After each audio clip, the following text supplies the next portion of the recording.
Hello everyone, I am Kathleen Tamayo and I was tasked to comment on the report by Mr. Ubaña on the immunology of syphilis, which was incidentally my third preferred topic, and I chose it because I was intrigued by it. And from this report, I really did learn a lot about syphilis. So I would like to commend first the reporter for a very thorough report, and he was able to fit a lot within the given time frame, especially on the laboratory diagnosis part and its rationale. I would particularly like to appreciate the reporter's manner of reporting. He was explaining in easier and more understandable terms, kind of like casually talking to the audience, which is really important to me as an audience because in this way we attract more listeners and the topic becomes less alienating to them, and we get to learn and retain more from the discussion. I also noticed he was speaking from experience, and so that degree of experience really lends credence to the discussion. Highlights of the innate immune responses as mediated by the antigen presenting cells were also discussed. Meanwhile, the adaptive immune response is mediated by CD8 and CD4 plus T cells, specifically Th1 cells, and then plasma cells, IgA and IgE antibodies.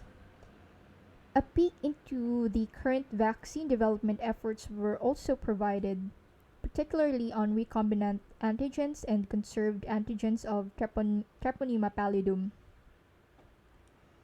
Some points for improvement that I can offer are the following, and we'll go through them one by one. If I'm not mistaken, we only discussed the role of B cells in antibody production. And the question I had in mind after I watched the report is if you can be reinfected by syphilis and if memory cells can give cross protection to the other syphilis types that was mentioned. And so we can further the discussion in the report by involving the production of memory B cells. Some points for elaboration. I appreciate that the reporter patterned the discussion on immune response and immune evasion mechanisms in parallel with the stages of infection, but we were not able to focus on the role of the complement system in the immune response and how they ultimately kill the organism. My third question is in connection with the function of Th1, and specifically the question is there a shift between Th1 and Th2 responses?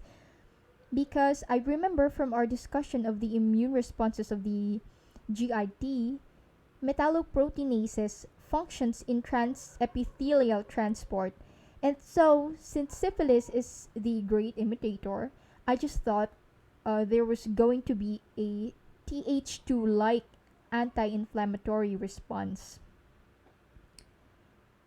Some points that we can also include in discussing innate immunity are the PRRs and the physical barriers. And we were able to discuss the entry of Treponema pallidum through the degradation of fibronectin and laminin, but information on the different pattern recognition receptors are also welcome since we can exploit the roles of these, or we can stimulate combinations of PRRs in therapeutic vaccine development, for example. And since the disease can also be transmitted sexually, I was thinking maybe the host offers protection in the form of physical barriers. For example, the mucous membranes may offer protective functions in the vaginal tract, such that they become impediments to the movement of Treponema pallidum across the epithelial layers.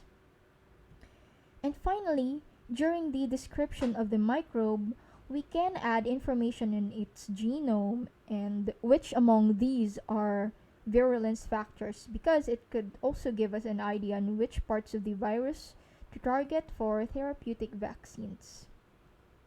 Thank you very much for your kind attention.